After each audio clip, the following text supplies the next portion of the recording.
Shalom, Bapak Ibu Saudara yang terkasih dalam Tuhan. Jumpa lagi dalam acara renungan mahasiswa pada hari ini. Kita akan bersama-sama berdoa terlebih dahulu sebelum kita belajar tentang firman Tuhan. Bapa kami yang terdalam kerajaan surga, kami ucap syukur Tuhan atas setiap pemerintahan Tuhan. Terima kasih Tuhan sudah menyertai setiap kehidupan kami, dan tiba saatnya Tuhan kami akan belajar kebenaran firman-Mu. Biarlah Tuhan sertai, berkati kami Tuhan untuk belajar kebenaran firman-Mu. Biarlah Tuhan firman-Mu ini boleh mengubah setiap hati pikiran kami. Terima kasih Bapa, kami serahkan setiap doa ini ke dalam tangan-Mu. Yang dalam nama Tuhan Yesus Kristus sebagai Tuhan dan Juru Selamat kami yang hidup.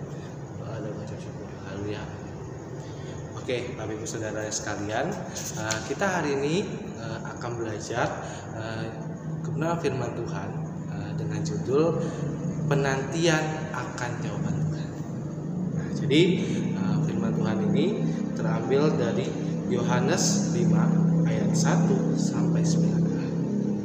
Nah, sekarang saya coba ingin bertanya kepada Bapak Ibu Saudara. Nah, jadi pernahkah Bapak Ibu Saudara mempunyai janji dengan seseorang yang mungkin kita sudah janji, misalnya kita janji jam 5 dengan orang ini, tetapi ternyata orang yang terlambat Bapak Ibu Saudara, orang yang terlambat sehingga dia membuat kita sedikit kecewa, dan akhirnya kita menunggu bahkan jam 6 dia belum datang, akhirnya jam 6 lewat dia baru datang.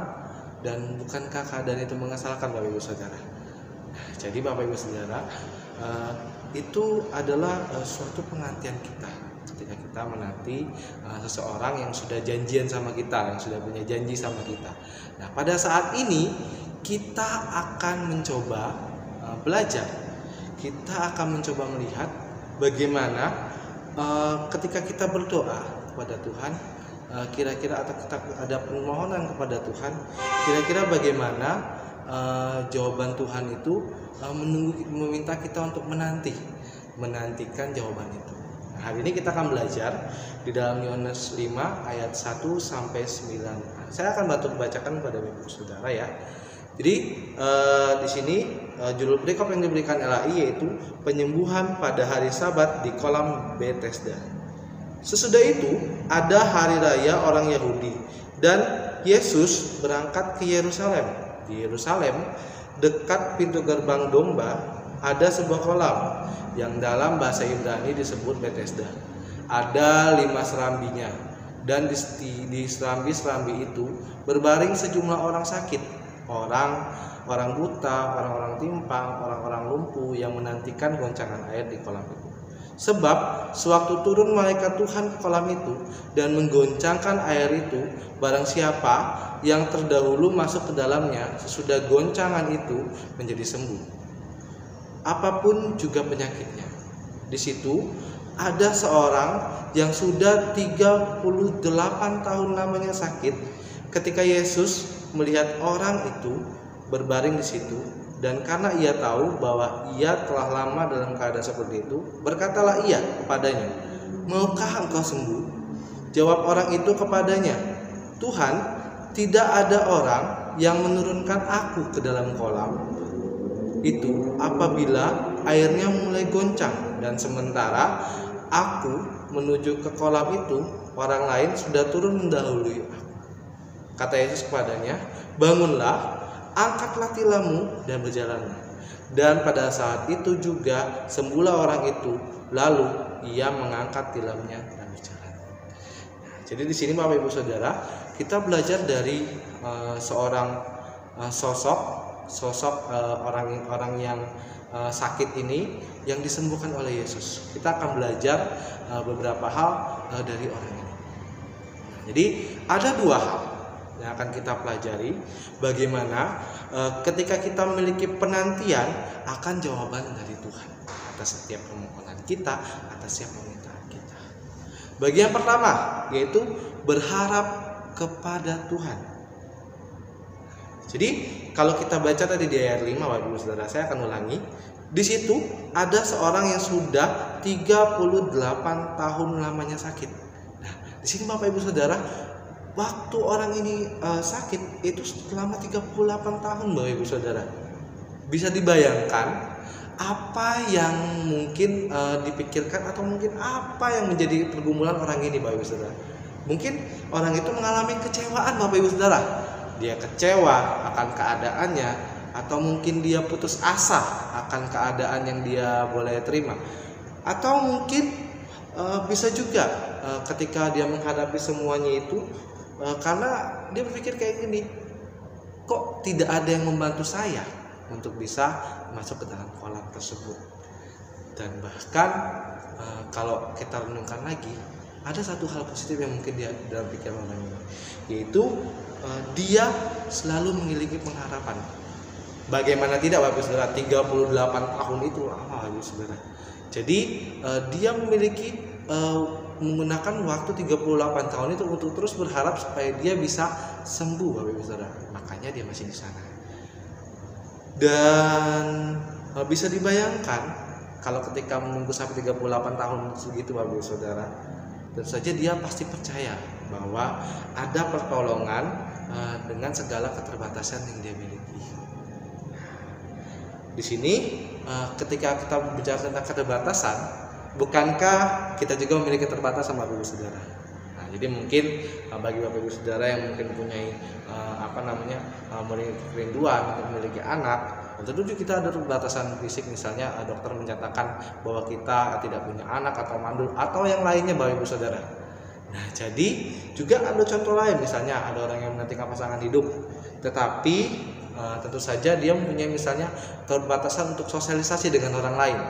Nah, keterbatasan inilah yang membuat akhirnya Tuhan menolong orang ini. Nah, kalau kita baca di ayat 6, kita akan perhatikan ayat 6, ketika Yesus melihat orang itu berbaring di situ, dan karena ia tahu bahwa ia telah lama dalam keadaan seperti itu, berkatalah ia kepadanya, "Maukah engkau sembuh?" Di sini Tuhan menawarkan kesembuhan. Tuhan menawarkan sebuah jawaban akan penantian orang ini selama 38 tahun Bapak Ibu Saudara. Bisa dibayangkan betapa luar biasanya Yesus.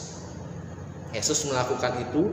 Yesus memberikan pengharapan kepada orang itu di tengah keadaannya yang mungkin sedang putus asa. Kalau kita lihat ya di jawaban dia ketika dikatakannya seperti itu, Tuhan, tidak ada orang yang menurunkan aku dan bla bla bla. Dia berkatakan bahwa orang lain akhirnya mendahului dia kayak gitu.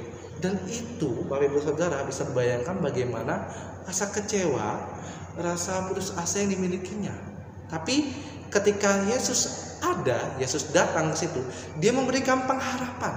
Nah, demikian juga di dalam kehidupan kita Bapak Ibu Saudara. Kita juga memiliki pengharapan di dalam Tuhan Yesus. Kita harus percaya dan yakin akan hal itu. Nah, ini bukan sekedar omong kosong, bukan sekedar perkataan saya saja. Tapi di dalam firman Tuhan, di dalam Amsal 23 ayat 18 dikatakan seperti ini Bapak Ibu Saudara. Karena masa depan sungguh ada dan harapanmu tidak akan hilang. Harapan yang kita miliki itu tidak akan hilang Bapak Ibu Saudara. Jadi jangan takut, jangan resah, jangan risau dengan apa yang mungkin terjadi dalam kehidupan kita. Itu dan juga kalau misalnya kita ingat ya, di dalam Yeremia 29 ayat 11 dikatakan bahwa sebab aku ini mengetahui rancangan yang ada padaku mengenai kamu, demikianlah firman Tuhan, yaitu rancangan damai sejahtera dan bukan rancangan kecelakaan, untuk memberikan kepadamu hari depan penuh harapan. Kita tentu saja ketika kita memiliki harapan itu, maka Tuhan itu sebenarnya punya rancangan yang indah Bapak Ibu Saudara. Jadi jangan takut ketika kita punya masalah, kita punya mungkin sesuatu yang kita pergumulkan, yuk datang kepada Tuhan.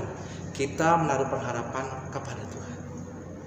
Dan di bagian pertama ini kita belajar bagaimana kita berharap sepenuh hati kepada Tuhan. Di tengah penantian kita akan setiap jawaban Tuhan atas doa-doa kita, atas pengharapan kita, yuk mari kita tetap memiliki pengharapan sepenuh hati kepada Tuhan. Itu bagian pertama Bapak Ibu Saudara. Terus bagian kedua Bapak Ibu Saudara, kita akan belajar juga bagaimana dalam penantian kita akan jawaban Tuhan itu sendiri. Kita belajar bagaimana bagian kedua di ayat 8 ayat 9 itu, kalau kita tadi lihat ya, kita akan baca ayat 8. Kata Yesus kepadanya, bangunlah, angkatlah tilammu dan berjalanlah. Dan pada saat itu juga sembuhlah orang itu, lalu ia mengangkat tilamnya dan berjalan. Nah, di sini Bapak Ibu Saudara, coba bayangkan apa yang dipikirkan oleh orang sakit itu. Dia menantikan, kalau kita baca di ayat 7 tadi ya, dikatakan bahwa dia menantikan kesembuhan dari malaikat di kolam Bethesda itu. Dan kalau kita lihat lagi, dia menantikannya sangat lama, 38 tahun Bapak Ibu Saudara. Bisa bayangkan betapa lamanya. Dan juga tetapi kalau kita lihat di situ, ternyata jawaban Tuhan bukan di dalam kolam Bethesda itu, bukan pada saat malaikat turun ke kolam itu, tetapi jawabannya datang dari seseorang yang dia nyatakan dia tidak kenal.